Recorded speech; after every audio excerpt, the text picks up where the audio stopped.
Hola, hola! How is everything going? How is your TBR? Still very big? Are you going through it? Keep going strong. I believe in you. I believe that one day your TBR will be less than 100 books. One day. I believe it. And if you don't want that, then be my guest. Keep going strong. Maybe this video will add up some of those books for you. Because today's video will be awards. Yes, we will be talking about the Hugo Award for Best Novel of 2023. For the ones that don't know, the Hugo Awards are the awards given to the best works of fantasy and science fiction published in English and in the previous year. So in this case, we'll be talking about books that were published in 2022. These awards started way back when, in 1953. And since then, they've been awarding not only books, but giving awards to Best Novel, Best Novelette, Best Comic Book or Graphic Novel, or even Best Editor. There's plenty of awards. And in today's video, I want to talk about the works in the category of Best Novel for this year. And just see what I think about these books, and who knows, maybe get some good recommendations for things to read in the future. I'm gonna say I'll try to predict who's gonna win this year based on what I think about the synopsis of the book or what I know of the book, and also based on their Goodreads rating that they have currently. Although with my luck, I bet I'm gonna get it wrong, but who knows. Let's start and see what we have. To start things off, our first nominee is The Daughter of Dr Moreau by Sylvia Moreno-Garcia. I have never read anything by this author, but according to the research I've done, she's been publishing quite a lot in the last 10 years. So it's surprising that I've never even heard of her. The Daughter of Dr. Moreau is a science fiction book, a standalone. It is loosely related to the famous book The Island of Dr. Moreau, published by H.G. Wells, and this was published back in 1896, so a book with more than 100 years. And funny enough, this book was also nominated for the Goodreads Choice Award, which is a different award that we won't be talking about here, but just a funny detail.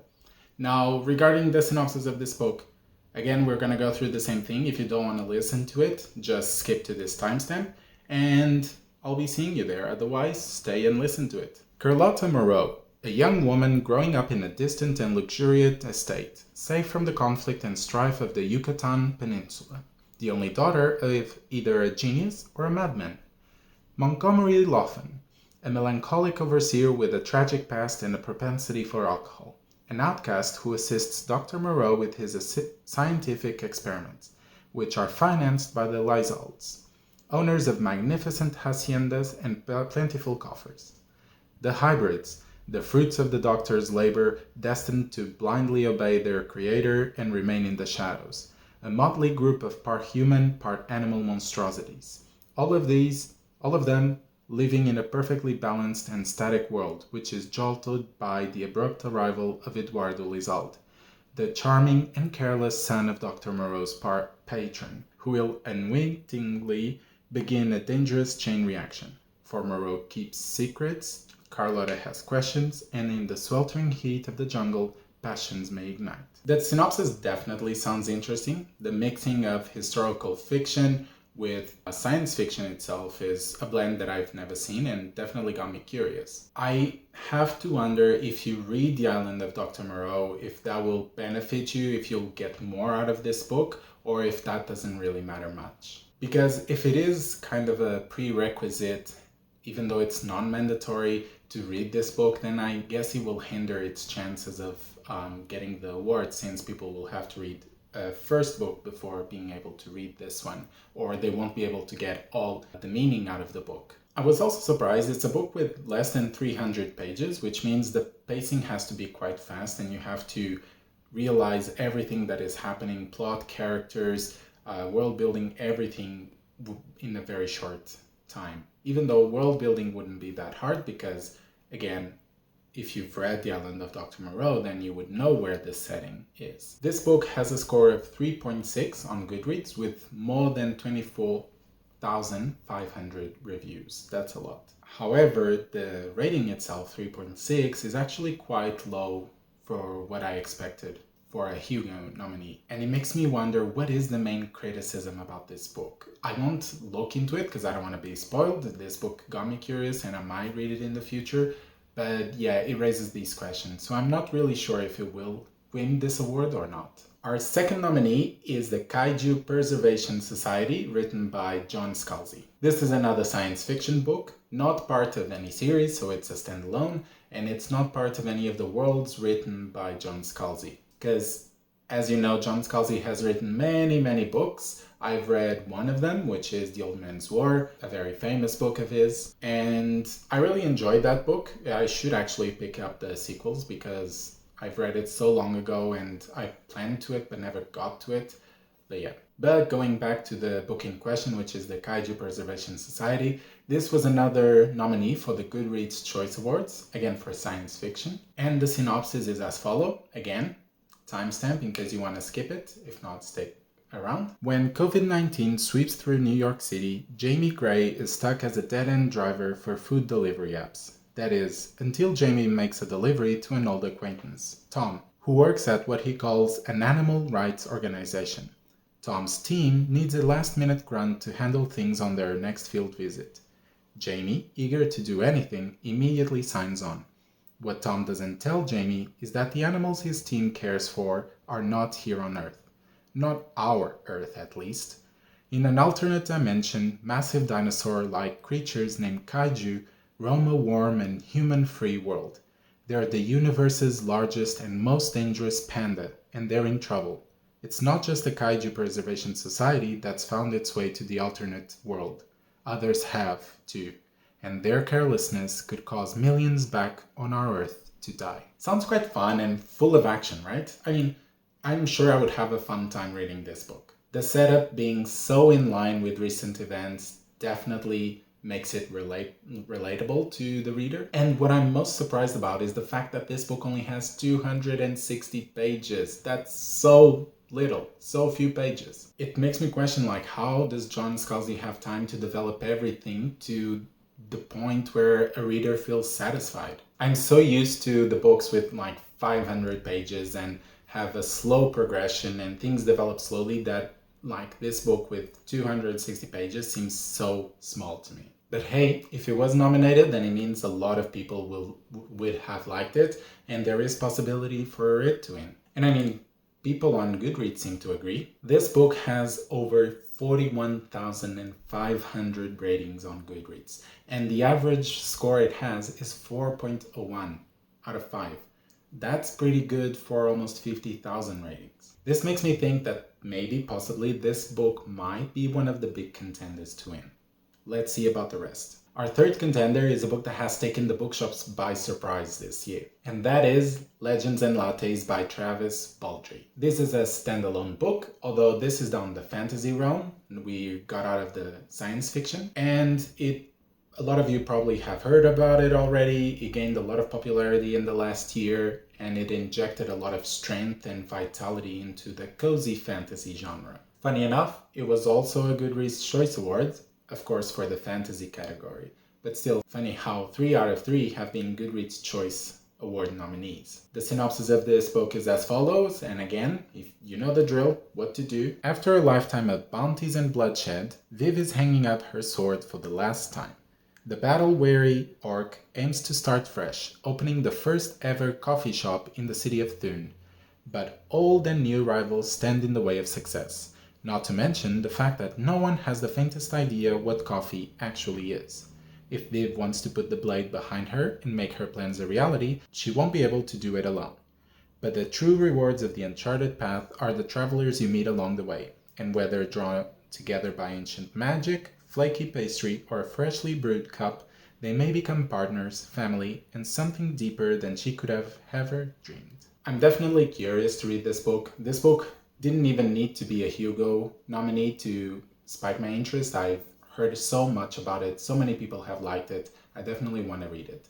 And the fact that a new book in the same universe has been announced, which is called Bookshops and Bone Dust. It sounds amazing, and I mean, has a bookshop for book nerds like me. Who doesn't love that? Again, this is a smallish book, around 300 pages, and this makes me wonder, like, seems like a trend with books nowadays seem shorter than before. 10 years ago maybe, or 20, there were those big chunks with 1,000 pages long. Of course, except Brandon Sanderson. We've seen that he writes big books.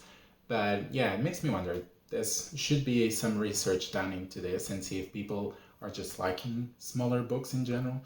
But that's something for another day. Let's continue on Legends and Lattes. This will surprise no one, but this book has had more than 111,000 ratings, and it averages on 4.22 out of 5. So far, this is the highest scored book, and it's also the book with most ratings. And it shows that this book has reached far and wide, and overall it has a very positive reception. I think so far this has become the biggest contender to win the Hugo this year. Our fourth contender is Nona the Ninth, written by Tamsin Muir, and finally a book that I have actually read. This is again in the science fiction realm. We dive back into the science fiction, although this book actually has some fantastical elements into it, like necromancy, and I'm not saying a spoiler, this is literally the premise of the book. Necromancers in space. And interestingly as well is the fact that this book is the first one so far that is not the first in a series or a standalone book. This is actually the third book in the series Locked Tomb. And of course, this was also a Goodreads Choice Award nominee for science fiction. Regarding the synopsis of this book, I mean, it's the synopsis of a third book in a series, so it might spoil things of the previous books. So if you want to hear this, go cautiously because I'm not sure how much spoilers there will be. Otherwise, you have the timestamp already, go jump there. Her city is under siege, the zombies are coming back, and all Nona wants is a birthday party. In many ways, Nona is like other people. She lives with her family, has a job at her local school, and loves walks on the beach and meeting new dogs. But Nona's not like other people. 6 months ago, she woke up in a stranger's body, and she's afraid she might have to give it back. The whole city is falling to pieces. A monstrous blue sphere hangs on the horizon, ready to tear the planet. Blood of Eden forces have surrounded the last cohort facility and wait for the Emperor Undying to come calling. Their leaders want Nona to be the weapon that will save them from the 9 houses. Nona would prefer to live an ordinary life with the people she loves, with Pyrrha and Camilla and Palamedes. But she also knows that nothing lasts forever, and each night Nona dreams of a woman with a skull-painted face. For this book, I can give a brief review of it, and what I thought is that even though it has good writing, I think the writing has improved from the first book to now, the story doesn't really grab me fully. And again, I think partially it's because of the previous books. I thought the second one could be quite strong, or it was quite strong, but this one, it felt a bit meandering. But I mean, you can judge by yourself. In my rating system, I gave this book a 2.8 out of 5. But on Goodreads, where this book has more than 29,000 ratings, it averages on a score of 4.36. So it's actually the book so far with the highest rating. We've been kept increasing, and this one is the highest so far. But then again, it doesn't have as many ratings, for example, as Legends and Lattes. Does this mean that this book is going to win since it has the highest rating? I'm not entirely sure that is a direct correlation because it is still the third book in a series, so people would have had to read the first 2 books before jumping into this one, so that can be a disadvantage. But I mean, if lots of people that read it end up liking it, then it has a chance. In my opinion, probably not, but then again, who knows, I might be wrong. Oh, and also this book is one of the few, or the only one, that has close to 500 pages, so it's a bit of a chunky book. Our second last contender is Nettle and Bone by T. Kingfisher. With this book, we dive back into the fantasy realm and also into the standalone realm. This is a book that has just one instance. It's not a series, doesn't have continuation. And from what I've known, T. Kingfisher was one of those authors, just like Travis Baldree, that suddenly in the past year has raced to the top and has gained a huge amount of fame. And the majority of it thanks to Nettle and Bone. I've heard lots about this book, but still haven't read it. I'm curious, but I'm not fully sure it will be along the lines of what I read most of the time. This was, of course, another Goodreads Choice Awards for fantasy. Seems like a pattern here. And we're jumping now into the synopsis. You know the drill, the usual. After years of seeing her sister suffer at the hands of an abusive prince, Mara, the shy convent-raised third-born daughter, has finally realized that no one is coming to their rescue. No one except for Mara herself. Seeking help from a powerful grave witch, Mara is offered the tools to kill a prince if she can complete 3 impossible tasks. But, as is the way in tales of princes, witches, and daughters, the impossible is only on her quest. Mara is joined by the grave witch, a reluctant fairy mother, a strapping former knight, and a chicken possessed by a demon. Together, the 5 of them intend to be the hand that closes around the throat of the prince and frees Mara's family and their kingdom from its tyrannous ruler at last. Like I said, I'm not really sure this is my cup of tea. However, I recognize the huge potential this book has to win the award. I mean, I'm not the only one. With 44,000 reviews, this book averages on 4.17 out of 5. I was actually surprised this book doesn't have more ratings, considering how much I've heard about it.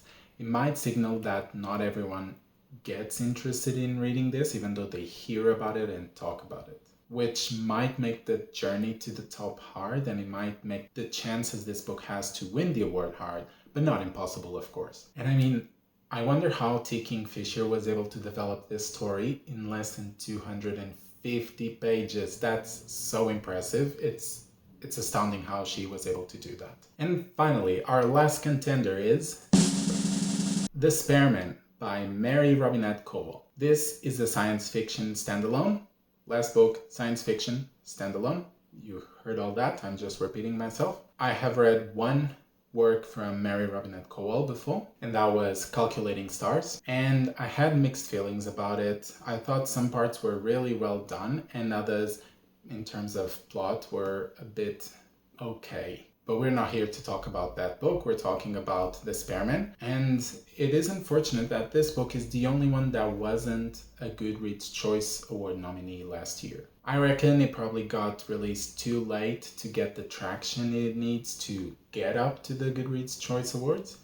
But, I mean, still has a chance to win. And actually, the synopsis of this book spiked my interest, and if you want to listen to it, stick around, otherwise, you know the drill. Tesla Crane, a brilliant inventor and a heiress, is on her honeymoon on an interplanetary space liner, cruising between the moon and Mars. She's traveling incognito and is reveling in her anonymity. Then someone is murdered, and the festering chowderheads who run security have the audacity to arrest her spouse. Armed with banter martinis and her small service dog, Tesla is determined to solve the crime so that the newlyweds can get back to canoodling and keep the real killer from striking again. Space murder mystery. Brilliant. Now there's some fun material to read on a good reading session. And this book is also on the bigger scale. It has close to 400 pages. Unfortunately, I think it's severely underhyped because it has only 4,000 reviews, which is the lowest amount of reviews so far, or out of these 6 nominees. And it averages only on 3.84, which, I mean, taking all this into consideration, the chances of this book winning the award aren't high, but let's hope. I mean, I like the premise. I don't know how good it is, but hopefully can get a chance to win. And that is all. Now, if we went by Goodreads score, which, I mean, doesn't really mean much because people read that book and score that book, but that doesn't mean that they've read all 6 and therefore they know which one is the best of all the 6. But again, if we had to go by that, probably would be Nona the Ninth winning. However, I have an inkling that Legends and Lattes will be the one to win. But let me know what you think. Have you read all these 6? Any of them? Have you read it? Do you think some of the books should have been nominated? Let me know, comment down below. And for the ones that are new, welcome. Feel free to stick around by subscribing, like the content, and you'll be seeing me soon. Alright? Adeus!